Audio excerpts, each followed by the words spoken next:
Ellis Cinema back, another dish. How we doing out there? Good, great, grand, and wonderful.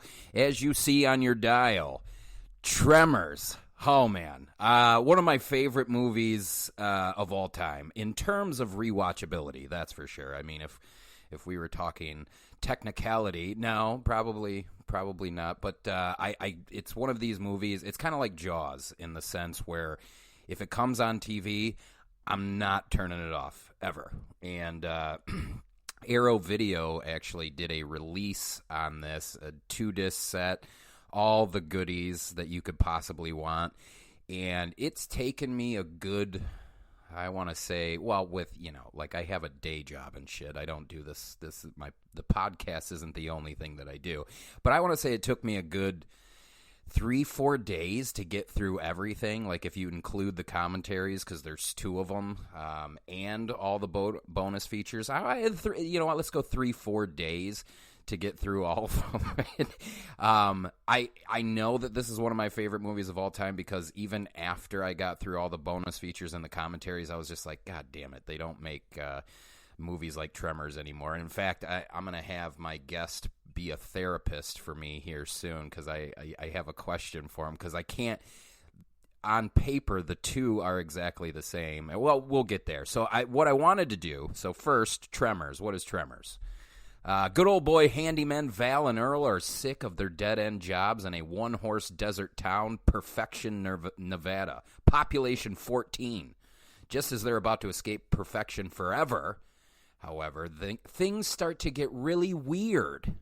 I would say that's an understatement. Half-eaten corpses litter the road out of town. There's only one road out of town, by the way. Phone lines stop working. But luckily, as you know, we have to have someone who's going to tell us what's going on because the handymen don't know what's going on. A young scientist shows evidence of unusually strong seismic activity in the area. Something is coming for the citizens of Perfection, and it's under the goddamn ground. Tremors stars Kevin Bacon, Fred Ward, Finn Carter, Michael Gross, Reba McEntire, Robert James, Tony Gennaro, Charlotte Stewart, Ariana Richards, Jurassic Park Tremors, Victor Wong, Mr. Egg Shen. Oh, man, I shouldn't have done that. You can't do that in 2021 anymore. No.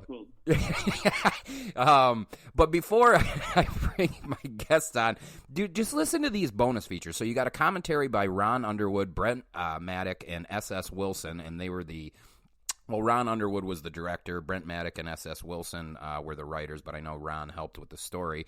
You got a commentary by Jonathan Melville, which this is pretty funny. As I was listening to this commentary, I believe this gentleman is Irish or Scottish or something, but he wrote a book called he wrote a book called Seeking Perfection, The Unofficial Guide to Tremors. And I guess, well, I mean, I'm stupid, but I forgot that, like, people do those sorts of things. Like, they will literally just, like, every piece of information that you could possibly find about, let's say, a film like Tremors, they will go.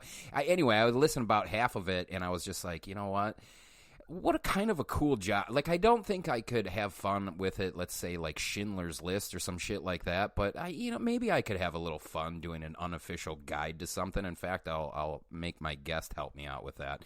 What else we got? We got Making Perfection, a brand new documentary by Universal Pictures interviewing cast and crew members, Kevin Bacon, Michael Gross, Ariana Richards, Ron Underwood, Brent Maddock, S.S. Wilson, among many, many others. You got The Truth About Tremors, a newly filmed interview with Crow producer Nancy Roberts on the film's rocky road to the screen. In fact, I'm fascinated with kind of how this movie came to be. You also have Bad Vibrations, another interview with director of photography Alexander Grzinski, Aftershocks and Other Rumblings, a newly filmed on-set stories from associate producer Ellen Collette, Digging in the Dirt, a featurette interviewing the crews behind the film's extensive visual effects, which was really gnarly, and it did what it, how I always feel like I miss old school filmmaking to a certain degree, and me and my guest will talk about this and have actually talked about this several times, not only on his podcast but my podcast, just kind of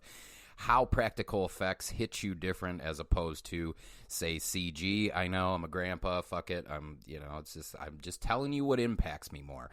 Music for Graboids, a featurette on the film's music with composers Ernest Troost and Robert Folk. Pardon My French, which is a compilation of overdubs for the edited for television version. And I loved how they did this. They basically, what they did is they showed you the theatrical and then cut it and immediately show you the dubbing. Most of the time they don't do that. They just show you the dubbing. And I like having them side by side like that. Boy, did I have a fucking good laugh. In fact, Kyle, I know you're listening. We're not through the intro yet, but when he goes and he tries to pole vault on the rocks, and Earl, as you know, when he attempts it for the first time, he gets about halfway and then he goes, "Oh shit!" All I can tell you is that they say, "Oh no," and whoever did the dubbing, I was laughing out loud. He's like, "Oh no." It doesn't sound like Earl. It doesn't. It's just absolutely hysterical. In fact, one of my favorite parts of the bonus features was the Pardon My French. You also have the making of Tremors, which is actually a documentary back in 1995 from Laurent Bouzereau, interviewing the filmmakers and the special effects teams. You have a creature featurette, an archive compilation of on-set camcorder footage showing the making of Graboids, which was great, between the mini set pieces and all the practical latex that were, be it on one of the effects guys' arms. You have him acting as the mouth of the tremor, whatever. You got an electronic press kit, which was really cool. All in all, I would say you probably have a good 2 or 3 hours of bonus features. Okay, now that we're through that, no stranger to the show, joining us again, and not hailing from Los Angeles today, from Utah. From Utah today, Kyle Bruehl from I Know Movies and You Don't. Sir, thank you very much for coming on. I'm glad we could finally sit down and do Tremors. Thank you for having me. Any opportunity to talk about one of my childhood movies is a good opportunity. So that was actually one of my questions that I was going to ask you. Can you pinpoint the time when you sat down and watched this? Do you remember it off the top of your head? I know it's not an entertaining story, but I do know when I first saw this film. Well, mine was, I think I saw it in pieces at first, at a very, very young age, but it was a film that clearly my mother enjoyed, because every time it was on television, I was exposed to the television edit, which is interesting because even the theatrical edit is dubbed, and Mother Humper and all those kind of things Yes. are not in the original dialogue because they wanted to get a lower rating from R to PG-13. But anyway, like I just remember striking imagery of this. Well, and it's so fun. I like it in the movie that they talk about you're gonna regret giving it a name, and it's like, yeah, maybe you did calling it a graboid, but I like that. I like that there's like this meta referencing to it. But man, is that creature so memorable. It just the organic quality, and I'm sure we'll talk a lot about practical effects. But the mere fact that it exists when they have that trench sequence, and it's a giant beast. It's really there. It's organic. You can touch it. You can. Hopefully you can't smell it. But The live ones smell worse than the dead ones. Yeah, there's just something so memorable about it. So I remember seeing this creature, and it just fascinated me. And I eventually saw Tremors.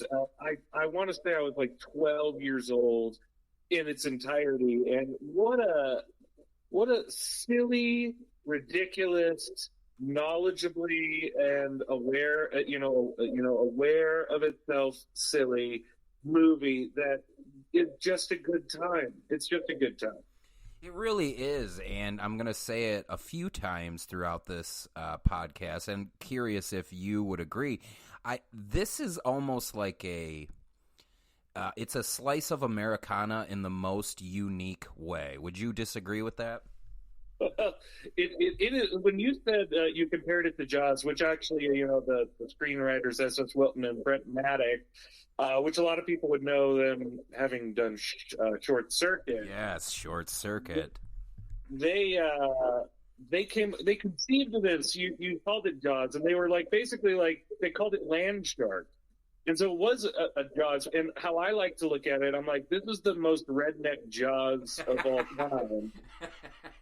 It really is culturally very unique. I mean, the fact that Reba McEntire and was it Michael Gross? Yes, like have this arsenal of guns that just becomes and self-made TNT. I mean, you don't get this in New York. You have to be in this area. Like this is a Americana of a very particular breed and kind. And by the way, it exists. Like these people exist. Yeah, for sure. And actually, to the point of Michael Gross, who plays Burt Gummer. So first of all, we touched on the creatures. So these creatures are giant worms that come up under the ground and they kill you. They open their mouth and these tentacles come out. The graboids come out and they take you under the ground with them. Oh, you're gonna.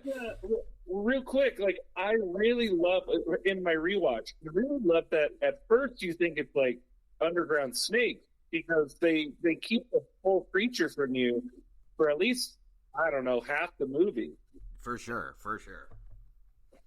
And actually, they had to go back and they had to rework a lot of the creature design because in the bonus features there's several storyboards. And I go back and forth because, I would have laughed either way. But the first drawings of the creature before they actually put it to latex, they were extremely phallic, Kyle. Extremely phallic. In fact, there was a good 2 or 3 of them. I went, that is not a tremor. That is a penis, sir.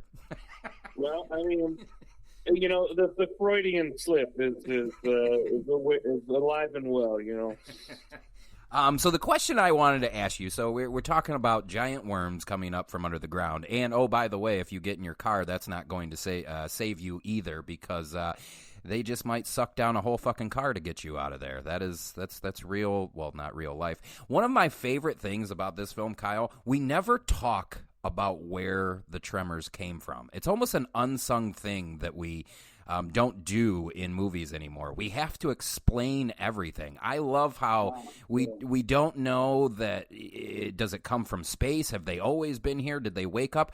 None of that is addressed. It is just they are here, population 14. Those 14 got to get out of there. It's as simple as that. Yeah, you're right. There's a weird. I don't know what in our culture today where we have to explain things to people. Maybe it is the kind of board of directors adherence or the marketing team going, look, people are dumb. We got to explain it to them because they need some sort of tethering. And I bring up tethering in particular because us suffers from this. Us and the tethered. To try and explain that it's some government invention, you don't need to do that. You don't. The others can just exist. Like Tremors, the Graboid, they can just exist, and they can have the characters theorize. They talk about it. It's from the government. It's Russia. Like it could be the nuclear answer. Based off of testing. You don't know the answer. You don't need to know the answer because when it really comes down to it, you just need to get away from it, and that's what the movie's about. Yeah, I love that, and that's actually old school traditional horror too, where it's just like we don't need to spend an entire act on the how or the why. We got to go. That's and kudos to the writers Maddock and Wilson for being able to perfectly mold a horror comedy together to where, I don't know, if you're one of the people that, well, I need to know where they're coming from, it's almost like you got to forgive it because the on-screen chemistry and the dialogue is so good that it's like you said, why we don't need to dumb it down. You don't need to know. They just got to get over those fucking mountains with their one road out, you know? Yeah, no, the characters are so, the characters are very 80s, 90s fun and charming. But I mean, Fred Ward, Kevin Bacon. I mean, let's forgive Kevin Bacon for his terrible, terrible Southern accent. But because I mean, think of Tremors as a cartoon, and you're like, I get it. Like they're just cartoons of people in a lot of ways. But they're engaging, they're charming, they have a natural chemistry with each other, as you said. In particular, Val and Earl are one rock, paper, scissors game away from being Brokeback Mountain on who's top and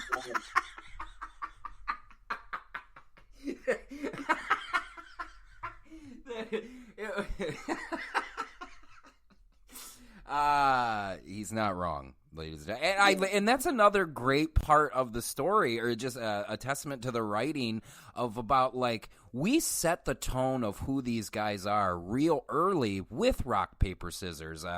One's got cigarettes, but the other doesn't have a lighter. One's got the lighter, but the other doesn't have a cigarette, and they paper, rock, scissors for it. And you already immediately know who these two guys are, and it just, again, like, it's a very sharp way to tell a story where we don't have to, like, all right, so what's going to be Val's big character arc or reveal come end of Act 2 or Act 3? We don't.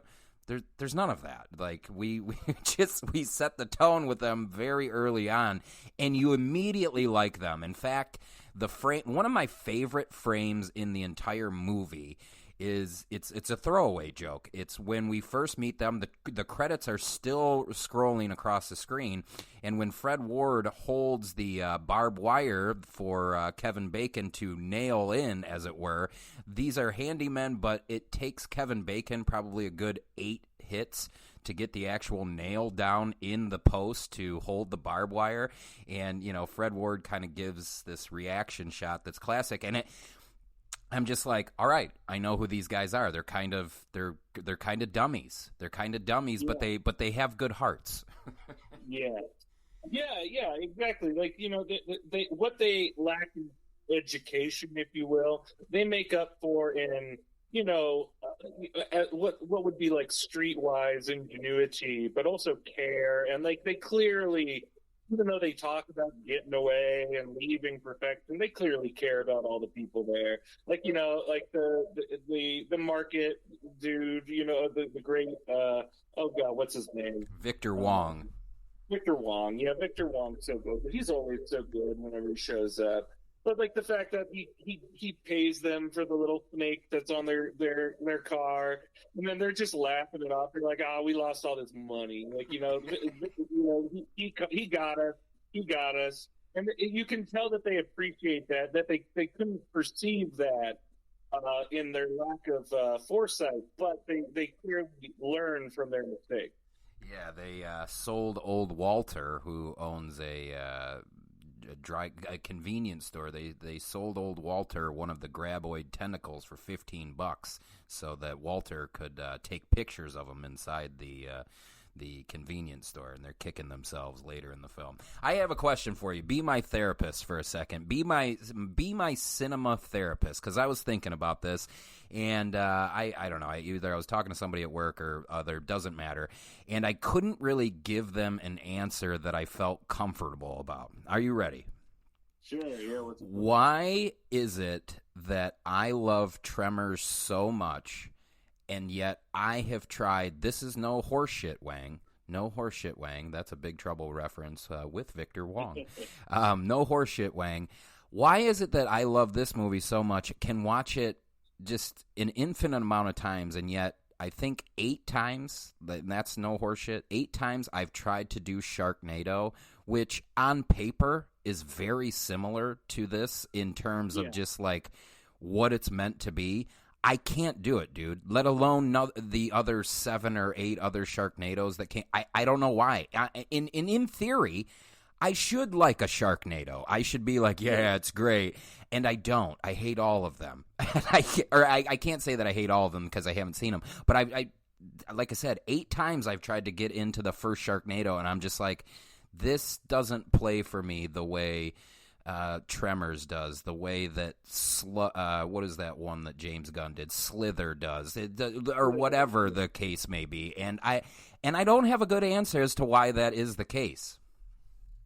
Well, Tremors is to answer the question simply, and then to move from there, Tremors is a good movie, and Sharknado is not, and it's the differences between that are striking, because Tremors, while it is a creature feature, kind of a throwback to B-movie pictures, but look at what they're doing. They take this movie, while self-aware, there's meta-referencing about naming the creatures. There's a knowledge that there's something a bit silly about it, but because of that and that mixture, they give their characters genuine connections with each other, where the audience can connect with them. They're taking it seriously as much as they possibly can with something that is a bit silly, and with Sharknado, and that I believe, what's the production company? I forget, but they do like all these garbage films, like these big ass spider. Birdemic. Like it's stuff that they know it's bad, and they're not giving any ounce of seriousness, consideration, heart to anything involved. It's all meant to be a joke. And so the difference is Tremors can be funny, thrilling, and bring legitimate tension because you care about people, you care about the process, and it's done very well. Compared to Sharknado, where they're not considering any of that. They know it's a big joke, so they're in on the joke.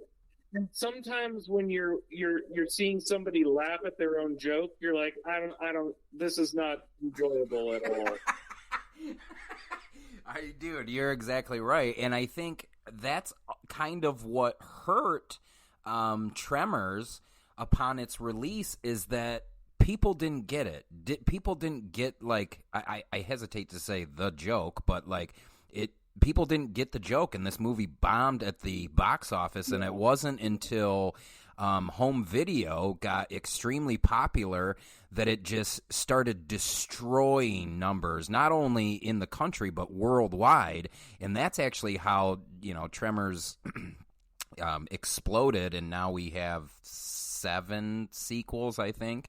And actually, the other Tremors 2 and 3, I believe S.S. Wilson and Maddox stayed aboard on, and then the rest they didn't. But it was just kind of like, we still, obviously, once we get to 3 on down, then they play much more like a Sharknado than they do as a traditional Tremors. Because, like, I think the only one that I cared for, did you see the rest of them, Kyle? Well, I think I've seen up to 3, and I've stopped. You had to. I think I may have went 4 or 5. I can't remember which one was the one where he went back in time. I thought Back to Perfection was pretty decent. I mean, let me take a step back here.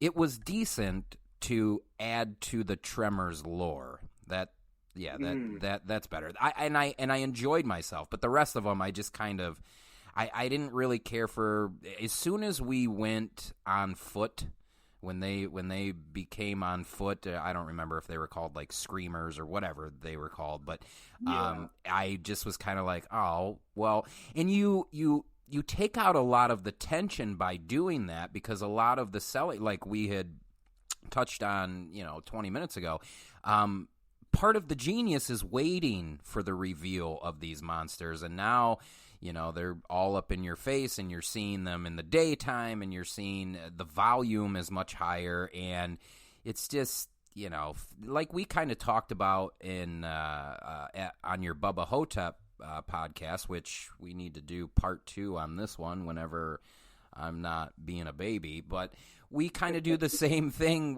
with the Mummy, and the same thing with the Shark and Jaws, where there is a gradual progression to it that pays significant dividends, as opposed to showing them up front and early and continuing that trend throughout. And I think it's one of the many mistakes of just filmmaking in general these days, where it's just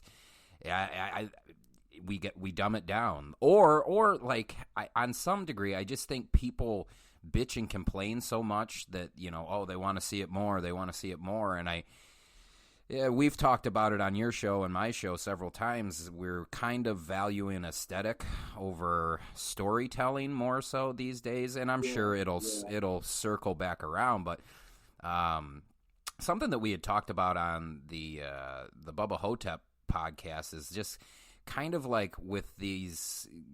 There's sort of a linear point here, but like images are starting to not hold as much weight as they used to.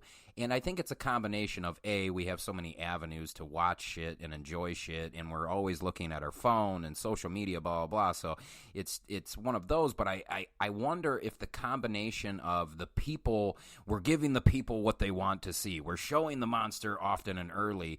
And also, with the amount of images that we receive on a daily basis, I think I'm longing for the old school filmmaking, sir. I am just like I'm missing it so much, because it's just like, oh fuck, man. Like there's nothing to look forward to. Like if this movie were done today, I just think it'd be a hard rated R possibly, and you would, well, first of all, the monsters are all going to be CG, and the thing that we're going to go for is kind of cool creative deaths, as opposed to, like you said, a story where we're caring about the characters throughout. I mean, we even care for Mindy, the girl who's on the pogo stick. She's been in Jaws and I'm sorry, not Jaws, Jurassic Park, and what else was she? What was the other big one? Jurassic Park and Tremors, Jurassic Park and Tremors. Anyway, like, she doesn't have a whole lot of speaking lines, but we inherently care for her, and it's like nowadays, I just watched The Conjuring 3 the other day, and I don't think I ended up caring about the kid who was possessed for like the first 15-20 minutes of the movie, and he got significantly more screen time than Mindy and Tremors did, and I was just like, something's wrong here. Something isn't computing here, and I can't figure it out. I don't know what it is. That's why you're playing my therapist these days. Well, kudos on you for getting through The Conjuring. I couldn't even bring myself to go to the theater to go see it. Like, there's something weird about that one in particular, because that's a real case. That guy murdered somebody, and they're basically saying, "Oh, the devil made him do it." I'm like, okay, guys, like, at what point do we at what point does it reach jumping the shark? And I think The Conjuring has jumped the shark many times. I felt attacked because somebody's like, "Oh, what are you doing tonight?" I was like, "Well, I'm going to sit down and watch The Conjuring 3," and they were like, "Oh, the Fast and Furious of horror films," and I was slightly offended. It is kind of offensive in a weird way, even though it depends on where you land on the Fast and Furious franchise. It's man, I don't need to see it. If a submarine is shooting out of the ice, I'd say that we are no longer Fast and Furious anymore. We are slow and cumbersome in a lot of ways. So let me get. It's interesting because you brought up Jaws, and Jaws is kind of the foundation, or like the pillar of these kinds of movies, right? Don't show the monster, let it speak for itself. But again, think back on that. That was because of on production mishaps and failures of the shark, and that they couldn't show it because it didn't cooperate.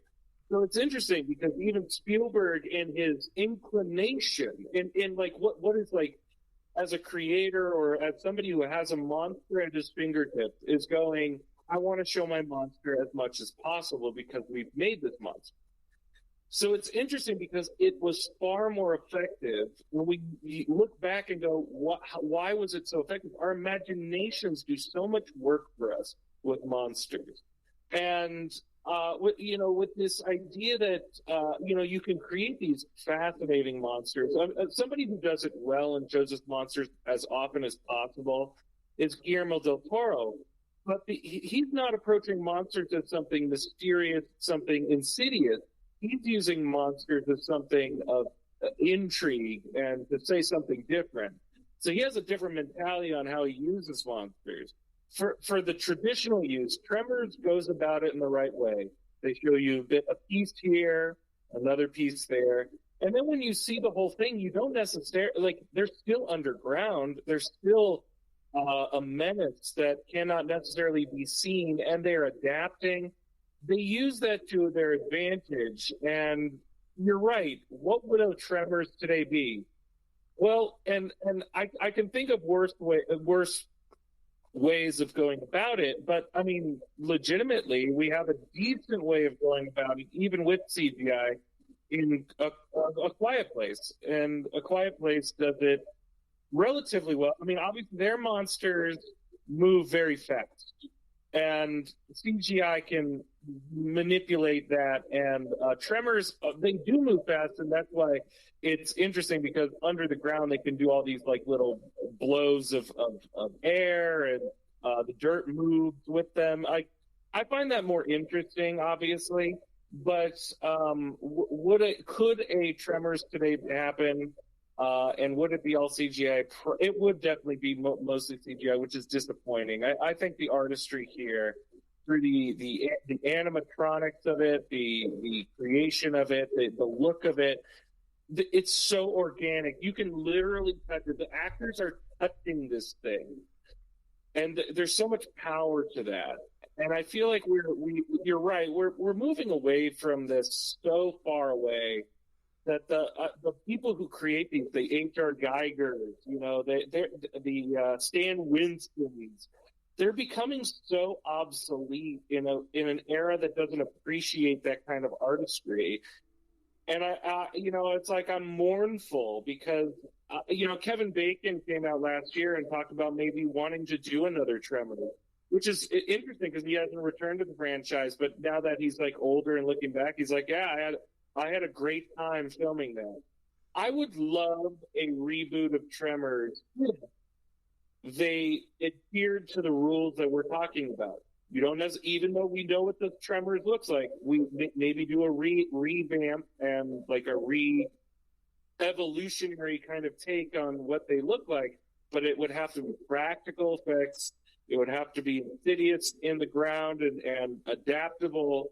And you'd have to have all the right people. And maybe if we got John Bernthal as Fred Ward as Earl's son, it would work so incredibly well because they look so much alike. So this is completely random, but I have to say it because you brought him up. Why is John Bernthal? I know. Why? How? Why? I don't get it, man. Like, there's just some people that, and look, I'm not saying he's a bad actor. I just look at him and I just don't get it.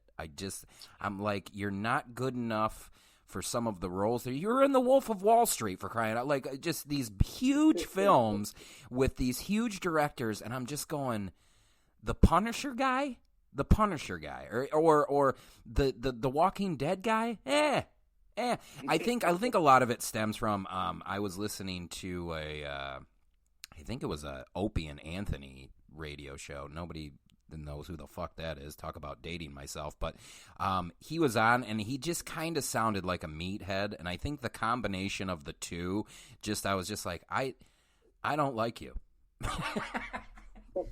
And it's the thing, like, I've never watched a movie that he was in where I was like, he is ruining this movie. Like, I never got that sort of feeling creep in, but I still just went, to me, he's kind of like a Charlie Hunnam, where I just go, Green Street Hooligans was cool. I don't understand why you are so popular. And now I've never watched Sons of Anarchy. I never will because I just can't.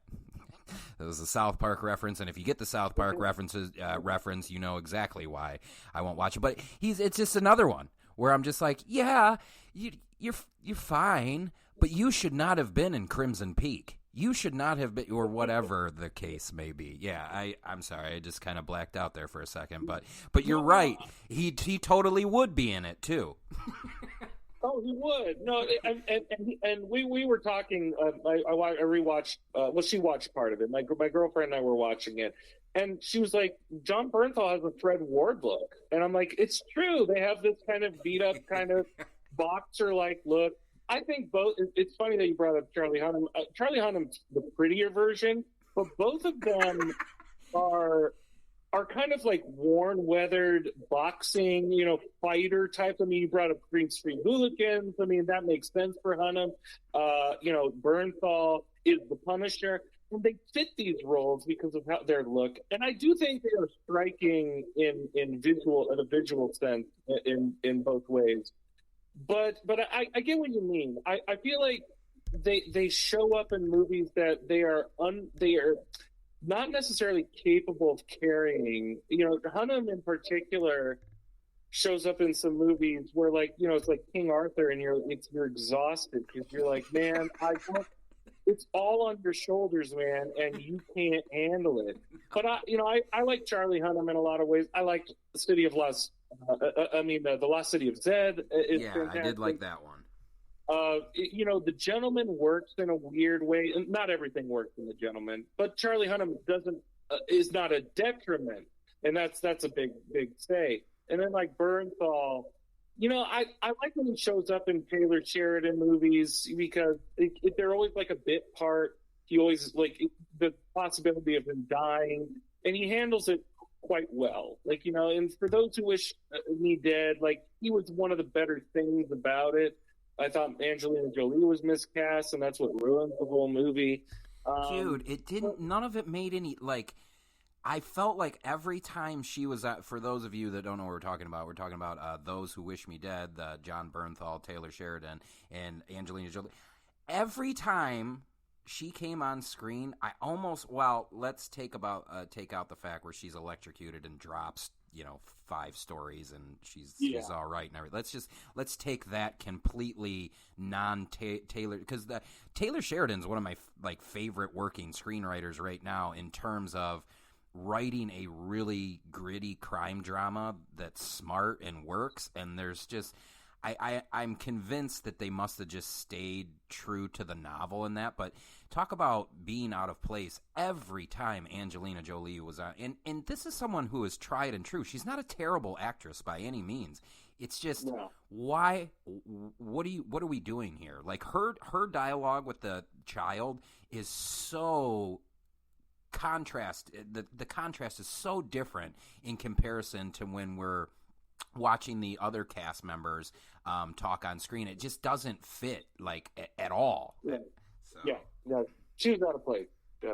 Yeah, I mean, what? She's on the back of a truck now, and she's pulling the ripcord on her parachute. What is happening? What is?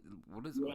And now we're having the. You want to know what pissed me? I literally did this out loud. We're kind of drifting from Tremors, but it's all right. We're winding down right now.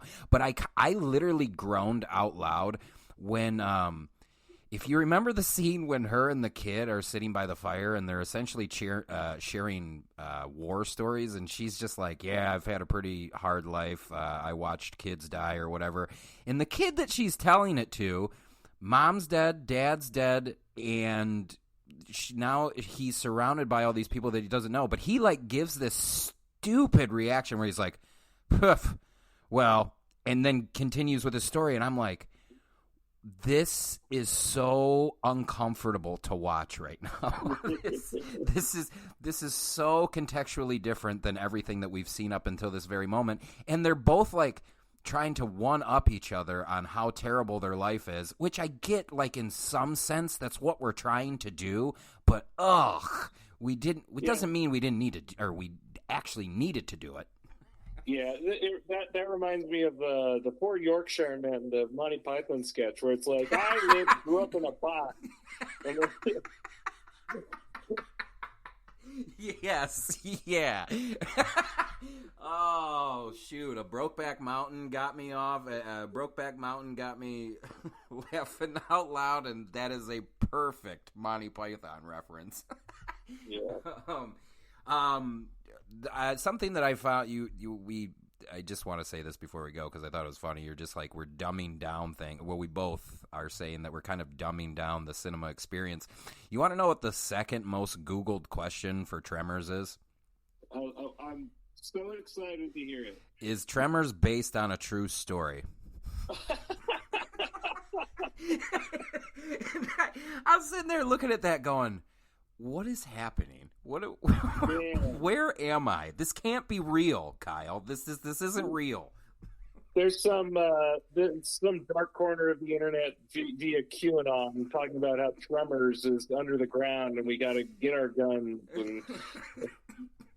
Oh my gosh! Oh my goodness! It's like I think the first one are Tremors funny, and then the second one is Tremors based on a true story, and I'm just like, holy shit, dude! Like it's. But I've said this on a podcast a long time ago. I know people, this is a true story, I think I've told you before, but I know people that if it is getting too tense, the film is getting too tense for them, they will Google the ending to alleviate some of the anxiety. Now, obviously, to you and I, that's crazy talk, you know? But like, I like anxiety. Yeah, so do I. And like you have to have that for the payoff if there is one, so that you can feel like that you've had this experience where man, dude, like there should be this thing where like if you play a movie, it automatically locks your phone and you just can't do anything. I know we're getting crazy now, but yeah. Anyway, Kyle, the Tremors is I'm so glad that I had somebody who mutually enjoyed. I honestly, I think that if I would have brought some, like, and I toyed with the notion of this, I did, someone who had never seen Tremors before, have them watch it and then come on the show just to, and somebody a little bit younger to see what their take would be. And then I squashed all that because I was just like, well, I'll end up carrying the whole show. They'll have nothing to add and they'll just be like, yeah, man, I don't get it. I don't fucking get it. It depends on what kind of first reaction you get. Obviously, you know, that is a risk. It's always a risk to get someone's first reaction. You just have to know some people who give really good first reactions, just like kind of those good gut reactions on what they experience. But that's hard to find, I think, these days. I find that a lot of people cannot necessarily articulate why they like something all the time. They just like it. It's right up their alley. And I'm the kind of person who likes to dig in and why did I enjoy that? Or why did that make me uncomfortable? Or why do I have anxiety watching this? And it's usually because the filmmakers are doing something with intent in that way. And I think Tremors is an interesting one to just go, this is so fun and silly and ridiculous. And it's all meant to be so. And if you can't understand that and you can't get up into the momentum of it, I think you're missing out on something because it is a super good time. It's not a high piece of art. Certainly there are pieces of art within it in the sense that they are inventing creatures. They are dedicating the artistry to the experience, and all the actors from Finn Carter to Kevin Bacon, they're selling it. They're selling everything. And it's just a good time, a casual, guilty pleasure, enjoyable watch. Yeah, we need to do it more often where we take a piece as bananas as this and we need to go back to playing it straight because I think almost always, well, more often than not, it works. And, you know, as we had talked about with Sharknado, if no one's taking it serious, and that includes the people behind the scenes, then I just think you have a completely different experience. And then, you know, I worry if if we have so many people that like the Sharknado but kind of turn their nose up at this, boy, do I really worry where we're trending. And I say that every single year, and I'm blown away every single year. But when it, in terms of cinematic experience, I feel like for like 5 years now, I've heard, well, movies are getting worse. It's remake city, and you know they shouldn't remake movies that work the first time, and blah blah blah.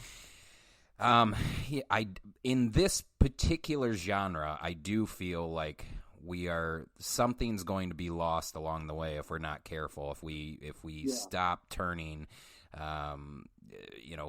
films that would work like this, and we're just like, no, we're not going to put money into it. And it's like, okay, well, you got to understand that there may be some collateral damage going forward, because this is another Robert Kurtzman. Kyle, like we talked about Kurtzman on Bubba Hotep. This is another one of the. There's just something about the Stan Winstons, the Kurtzmans, the Geigers, where I don't understand why you can't sacrifice a little money in some areas, maybe craft services, and, you employ a Winston, a Kurtzman, well, not Winston anymore, but a Kurtzman, and you have a piece that can stand the test of time. I mean, here you and I are 21 years later talking about a film that didn't even get really a theatrical run at all. And if 20 years can go by and you and I are still having the joy talking about this, boy, come on, production studios, let's get it together, because like there is something beautiful about this film in terms of, like you said, the rewatchability is so high, I'll never turn it off ever, unlike maybe, say, a Den of Thieves that's on TNT or something. I may turn that off, but it won't be, it's an inside joke for Kyle and I, but it would never be Tremors, never Tremors or a Jaws or anything where there was so much TLC in it. And I think a lot of it too, Kyle, is the fear of not having the time to adjust to the mistakes of failures with the practical effects. Like it is not an unheard story that Jaws works because of its failures, and Tremors is no different. While filming they were all in that small town having a good time, and for the most part, everything went right, and the only time that there were issues was with the practical effects, and yet here we are talking about how some of it is downright scary. Some of it is silly, but between the miniatures and the set pieces, ultimately, like I said, 21 years later, and here we are talking about it. So, absolutely. Kyle, thank you again for joining me. I actually, as soon as you and I cut mics here and the music plays us out, I'm hitting Django's special features, so you and I can do a little Corbucci in a week or two here. So the Arrows, I tell you what, Arrow's releases are like, if you're a movie nerd, between Arrow, Shout Factory, MVD, Rewind, Criterion Collection, you can literally just stay within those 4 lines, and boy, if you're a cinephile, they just keep giving it to you every single time. And this Arrow release of Tremors is unreal. Same with that Django one, dude. It's a 3-disc set. It's got lobby cards, posters, and well, I went through half of the Django features. Man, they're not very. All these years later, they are not very happy about that film, or at least the people the people that worked on it. They either have issue with Nero, or Nero has issues with other people. I was watching it the other day. I was like, boy, you guys sounded like you just had a shit time all around.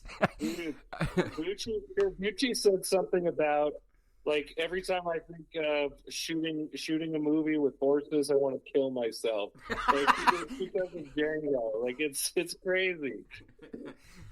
So yeah, I look forward to doing that with you. Kyle, again, thank you for coming on. Make sure you guys check out Kyle on I Know Movies and You Don't, and him and I are going to be back at it for a little Django action around the corner here. So Kyle, as always, thank you, sir. Absolutely. Thanks for having me. It's been always a pleasure. All right. Tremors Arrow video release. It is fantastic. The transfer is amazing, and I always am nervous about films like these getting a 4K transfer, and I can tell you, did not hinder my viewing experience whatsoever. Ella Cinema, Arrow video release of Tremors. Make sure you also go check out Kyle's podcast, I Know Movies and You Don't. His podcast is on every level better than mine. So, in fact, just turn this off and go check out Kyle's page. Ella Cinema, I Know Movies and You Don't. We out.